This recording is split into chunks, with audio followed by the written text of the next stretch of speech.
গতকাল থেকে আমাদের মহকুমা সম্মেলন অনুষ্ঠিত হয়। এই সম্মেলন থেকে ৩১ জনকে নিয়ে আমাদের নতুন মহকুমা কমিটি তৈরি হয় এবং ১১ জনকে নিয়ে সম্পাদক মণ্ডলী।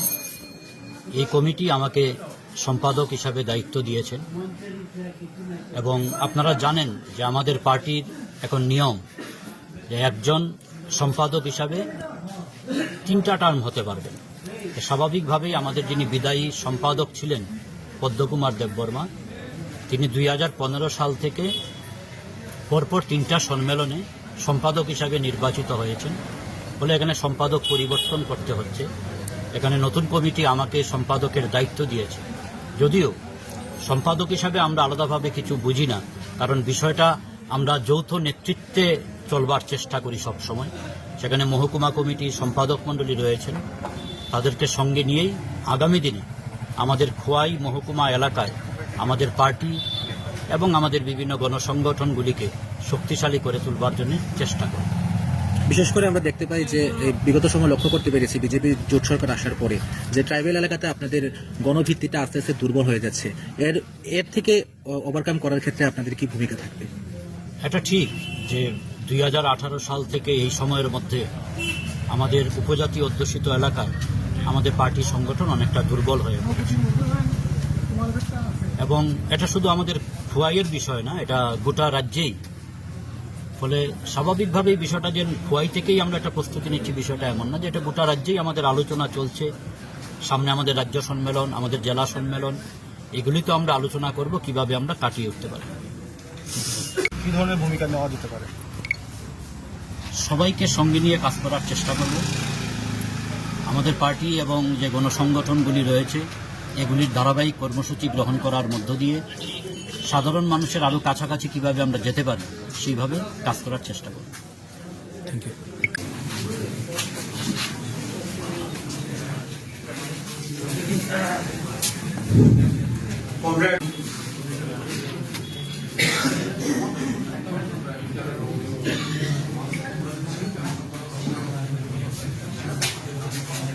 সম্মেলন ইতিমধ্যেই শেষ হয়েছে, কি বার্তা দেবেন এই সম্মেলন পরবর্তী সময়? বার্তা হল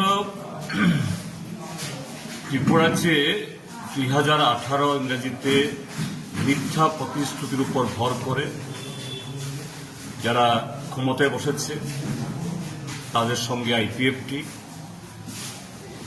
এবং পরবর্তী সময়েতে এই ভারতীয় জনতা পার্টি তাদের এই ত্রিপুরাজ্যকে যে লুটের যোগ্যতার সাথে যারা যোগদান করেছে ত্রিপুরা মথা, তারাও একই কায়দায়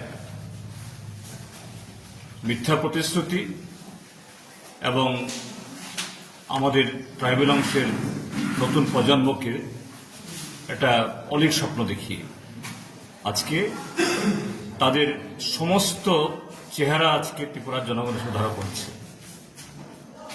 তাদের বক্তব্যের সাথে তাদের যে কাজ সম্পূর্ণ ভিন্ন।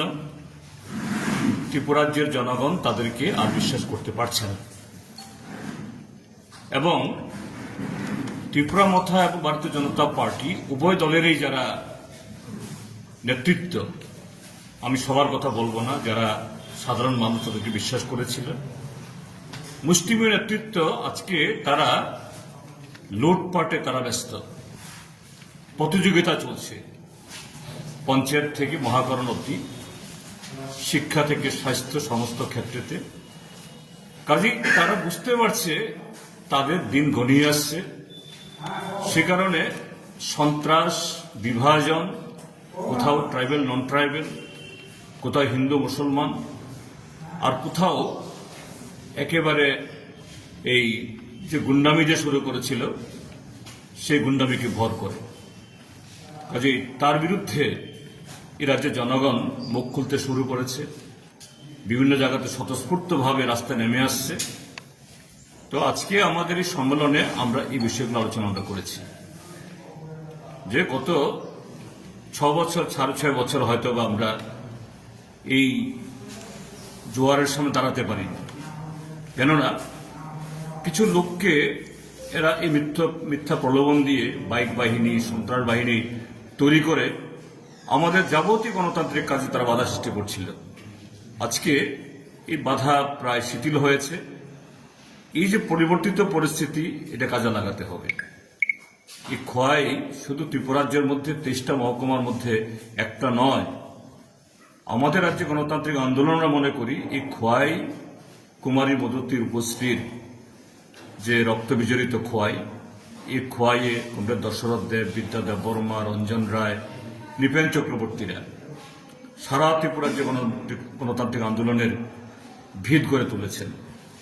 কাজে এখান থেকেই আবার এই ত্রিপুরাজ্যে গণতন্ত্র ফিরিয়ে আনার এবং রাজ্যে বিকল্প কর্মসূচিতে এগিয়ে নিয়ে যাওয়ার আগামী দিনের সংগ্রাম শুরু করতে হবে। এবং আজকে এই সম্মেলনেও সেই প্রত্যয় এটাই এখানে প্রতিফলিত হয়েছে এবং কমরেডরা স্বতঃস্ফূর্তভাবে উই শ্যাল ওভারকাম, আমরা করব জয়, এই গান দিয়ে এই সম্মেলনের সমাপ্তি তারা ঘোষণা করেছে।